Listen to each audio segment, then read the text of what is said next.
maraming mga pare, maraming pastor nagsasabi, huwag kayong makialam sa politika.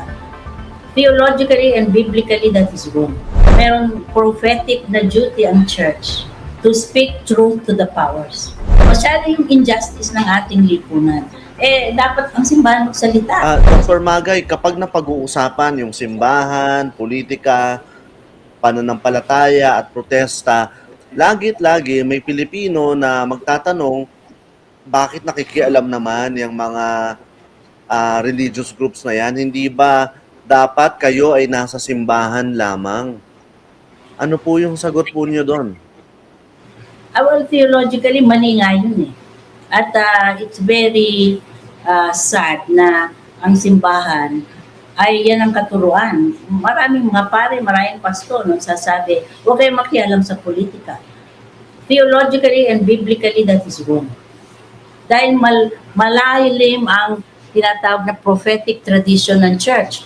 Old Testament pa lang yan eh. Sila Jeremiah, sila Isaiah, sila ano. In other words, merong ganong duty, no?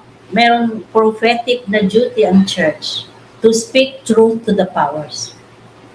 Whether he's king or ano man siya. Ay hindi ginagawa yun ng simbahan. Meron siyang prophetic duty, no? Kasi ang church, tatlong bagay yan eh. Meron siyang priestly na duty. In other words, we bring the need of the world to God and pray. Yan yung ginagawa ng maraming kaparihan at pastor. Okay lang yon.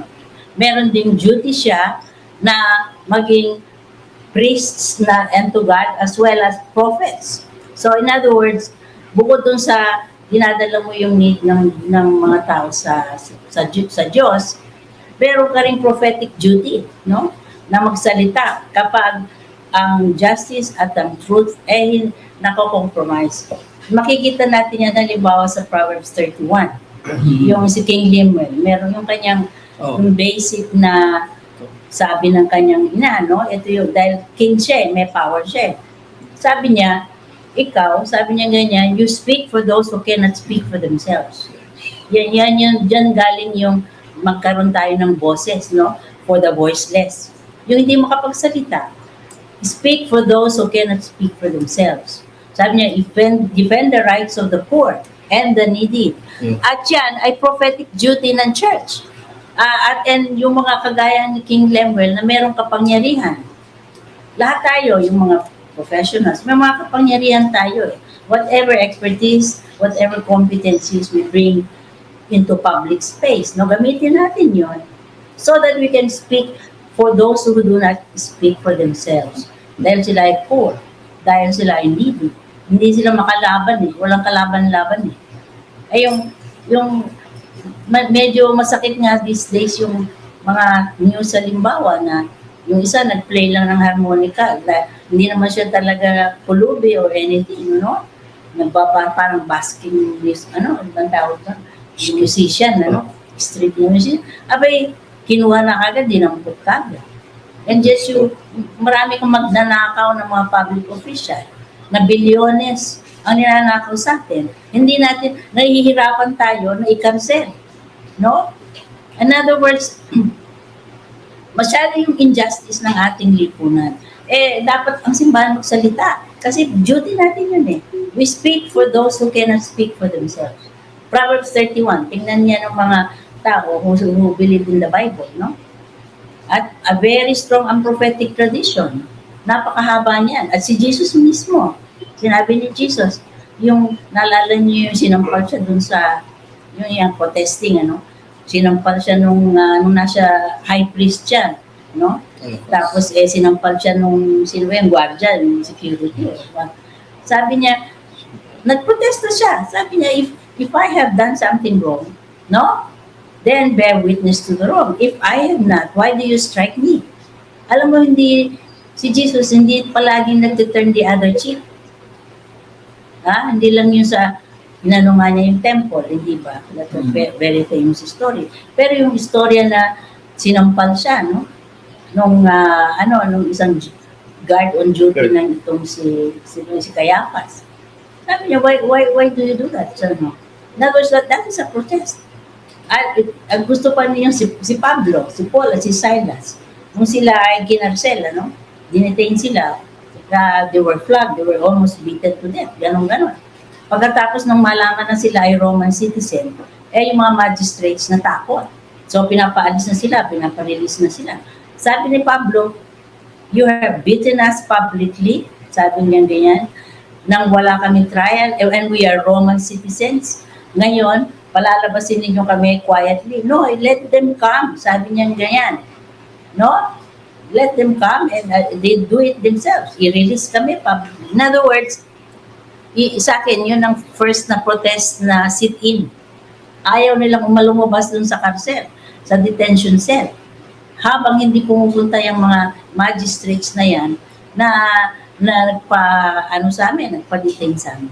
In other words, maraming istorya sa scripture where people are protesting. Si Jesus, si Pablo, no? Yung mga prophets. Napakahaba ng tradisyon na yan. Hindi ko naintindihan kung bakit maraming Kristiyano na brainwash, na walang pakialam tayo. Huwag tayong magsalita, huwag tayong magprotesta. Hindi ko alam kung sa Bible nila nakuha yun. Dr. Magay, before I proceed to the next question, I'd like to invite our live viewers to send in their questions or comments kung meron. And I'd like to show on screen one of the first few comments that we have had. This one is from Ian Sabalsa. Thank you, Ian, for your comment. Ito yung comment po niya, Dr. Magay. True Christians are politically neutral. They do not meddle in the political affairs of any human government of this ungodly world. That's the comment of Ian Sabalza. Would you like to address that, Dr. Magay? Alam nyo, you cannot be politically neutral dahil ang politics is about power. And power will be used either for good or for evil. Pag ang power is ginagamit for evil, then we should protest. Hindi tayo pwedeng neutral. Naalala ko ito si Desmond Tutu yung famous na protester sa apartheid sa South Africa. Sabi niya, you cannot be neutral in a situation of conflict na asymmetrical yung power. Halimbawa, if you are a mouse, no? And your tail is being ng isang elephant. In other words, if an elephant has its foot on the tail of a mouse, yung mouse will not appreciate your neutrality. In other words, tinatapakan siya. Tapos sasabihin natin sa church, we should be neutral. No. Dahil sabi, we should always be on the side of those who are being oppressed and not on the side of those who have power. And ang reality ng mundo is that power is almost always on the side of the oppressor. You can find that in Ecclesiastes chapter 4. In other words, pag ang power is now being used for evil, you cannot be neutral. Because politics has to do with power. Yan ang unang Kaya kailangan na we see to it na ang power is made accountable. Dr. Magay, sige po. Someone would like to address the comment? Sir, can I ask may I ask you to reintroduce yourself para maalala po ng mga viewers? Ako po si Roman Danog, dating dekano po sa Polytechnic University of the Philippines sa disiplina ng politika, ekonomiya, finance, at saka public administration and governance. It's a big college that gets all these disciplines in one. Ngayon, representative din po ako sa kabubuong mamamayan naman movement na mga ordinaryong mamamayan. We'll launch this very soon. Anyway, yung salitang neutrality sa panahon ng matinding imbalance ng power, ng malalakas at mahihina, nagiging weapon ito ng malalakas. Gusto po ito ng mga abusado sa lipunan na maging neutral ang mga posibleng may kakayahan na magsalita at kumilos. Kaya po itong tanong ni Ayan ay sana balikan niya yung esensya ng sinasabi niya kasi full of contradiction po yung tanong niya eh. Yung ungodly world. Paano mo how to deal with ungodly world? Alam mong may ungodly world tapos hindi ka mag-comment, hindi ka kumilos. Parang hindi Christian, maka-Kristiyano Pabayaan ng yun. Di evil ba? to flourish. Oo. So, palagay ko po ay mabuti naman at nailabas yung tanong na yan at ang challenge po sa atin ng mga nanonood ay balikan po itong mga tanong na ito at i-challenge natin yung tinatawag na moral conscience ng tao katulad po natin. Lalong-lalo na yung konsyensya ng mga Kristiyano. At napakaganda po yung paliwanag ni Dr. Magay na sinabi dito base sa Biblia na kailanman ang pakikialam ay hindi ito dapat tigilan. Pakikisangkot, halimbawa ng mga Kristiyano. Lalong-lalo sa sitwasyon natin ngayon, malawakan po ang 4 na K. Kahirapan, korupsyon, kriminalidad, kawalang pag-asa ng bayang Pilipinas, ng ating mamamayan. 4 na K po ang problema natin. Ulitin ko po, kahirapan, kriminalidad, korupsyon, kawalan ng pag-asa. Paano po magiging neutral ang Kristiyano sa ganyang sitwasyon? Kaya ayan, inaanyayahan ka namin na makinig at makisangkot, makialam siguro sa isang bayan na ungodly, sabi mo nga mismo. At hindi natin papayagan siguro ito na magiging ganito ang sitwasyon ng bayan natin. Siguro ikaw ay nag-travel na sa South Korea, Vietnam, Singapore, yung ating karating bayan. Huling-huli na po tayo. Dahil nga dito sa ungodly situation ng ating bayan. Papayagan ba natin na maging neutral tayo sa panahon na ito? Yun lang po. Merong gustong sabihin si Dan. Sige. Sige, Dan. Ako si Danny Agoncillo, dating newspaper journalist at call center agent. Ngayon, siguro bilang sagot sa tanong na yan, i-quote ko lang itong mismo sinabi ni Jesus Christ nung pinapaliwanag niya yung mission niya sa kanyang mga disipulo bago siya ipako sa krus. Sabi niya, "Do not think that I have come to bring peace to the earth. I have not come to bring peace but a sword. For I have come to set a man against his father, and a daughter against her mother, and a daughter-in-law against her mother-in-law. And a person's enemies will be those of his own household. Whoever loves father or mother more than me is not worthy of me. And whoever loves son or daughter more than me is not worthy of me. And whoever does not take his cross and follow me is not worthy of me. Whoever finds his life will lose it, and whoever loses his life for my sake will find it." This does not sound like someone who is politically neutral. Jesus Christ took a stand against the Pharisees. That was a political position. He did not back away from the duty of pointing out what was wrong about what the Pharisees were doing at that time. They were representatives of the Roman Empire, and they were oppressing the people, and they were acting like hypocrites. White on the outside, but dirty on the inside. Ako naman, As historian, remember Jesus Christ was crucified, and that is a punishment for political offense. He was between two thieves.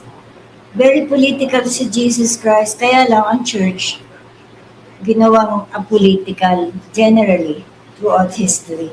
Kaya ang appearance ng church, pacifist, ganyan, politically neutral. But to be Christian is to be on the offensive talaga. Kaya kami as kingdom keepers, we are aware that the church cannot be neutral, especially in the face of injustice and falsehood, ganyan.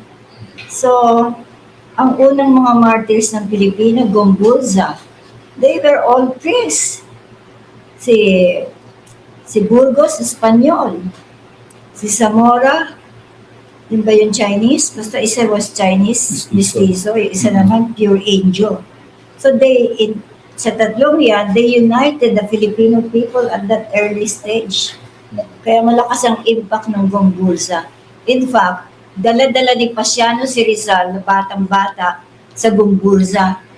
And in a letter ni Rizal na sabi niya kay Blumentritt na hindi niya yun makalimutan. Na pinatay ang 3 pare for what? For their political views at that time. So, history has been hindi tama ang turo ng history. Kaya ang Pilipino hanggang ngayon talagang, kahit ako as historian, martial law, tanggal. Bakit? Dahil sa tinuturo ko kontra political viewpoint of the day, yung mga ganyan. So, paano mamumulat ang Pilipino hanggang ngayon? O nakabalik si Marcos Jr. Sipin mo yon, buong mundo nasindak sa atin. Di ba nakakasindak yun? Binoto mo kasi. Para naman napakatanga natin, di ba? Wala Ma'am tayong Pe, mga masasabi. no? Yes. Historian si Pe. Thank you for your Ayun. Opo. Siguro yung sinasabi ni Ian tungkol sa True Christians, alam mo, yung sinasabi ni Pen, sa totoo lang, sa history natin, ang talagang mga nagprotesta, yung mga kapalian. O kaya, even further back, si Hermano Pulit. Babaylan. Yung mga Babaylan. In other words, yung mga religious leaders, sila actually yung nasa Oo. forefront ng revolusyon. Kasi hawak yung kultura. Hawak yung kultura. In other words, hindi ang history natin, merong palaging fusion ng revolution Yeah. at saka religion. Correct. Makita nila natin yan sa people power, no? Naalala ko si Randy David, sociologist siya. Sabi niya, this is the first time I have seen a revolution led by the Virgin Mary. In other words, meron ka talaga sa history natin na ang mga Pilipino, kapag namukaw ang kanilang moral outrage. Umpisa yun hindi ideology Napupukaw ang moral outrage ng Pilipino, nag-aalsa. Kita natin yan historically sa buong At ang recent dyan is of course yung people power. Pag merong moral outrage, no? May moral outrage kahit kay ERA. Bakit nagpunta uli sa EDSA 2? Dahil ayaw buksan yung envelope. Kuha nyo, na magpapatibay kung siya ay talagang siya yung, sino nga ba yun, pangalan, yung signature niya yun, o ganyan. Si Balabe. In other words, ang Pilipino hindi napupukaw sa ideology. Napupukaw siya doon sa kanyang religious na passion, no? Yung kanyang pinanghahawakan ng pananampalataya. Kaya mahirap sabihin na yung tunay daw na Christian politically neutral. Hindi po gano'n ang kasaysayan natin at hindi rin gano'n ang sinasabi ng Biblia. We have to see to it na we are always on the side of those who are oppressed and the poor. Ano yan yung tiyatawag ng mga Catholics, preferential option for the poor, no? In other words, palagi tayong on the side of those kung sino yung naaapi. Proverbs 31, defend the rights of the poor and the needy. Kung yan mandate yan sa scripture Kaya mahirap sabihin na hindi authentic ang Christianity mo kapag ikaw ay politically, whether you like it or not, may mga interests who are either just, just ang pinaglalaban o hindi. Siyempre, doon ka po papanig doon sa mga interest at mga parties na nandoon sa issue ng justice. Hindi ron sa papanig ka sa mga powerful na ayaw ng accountability.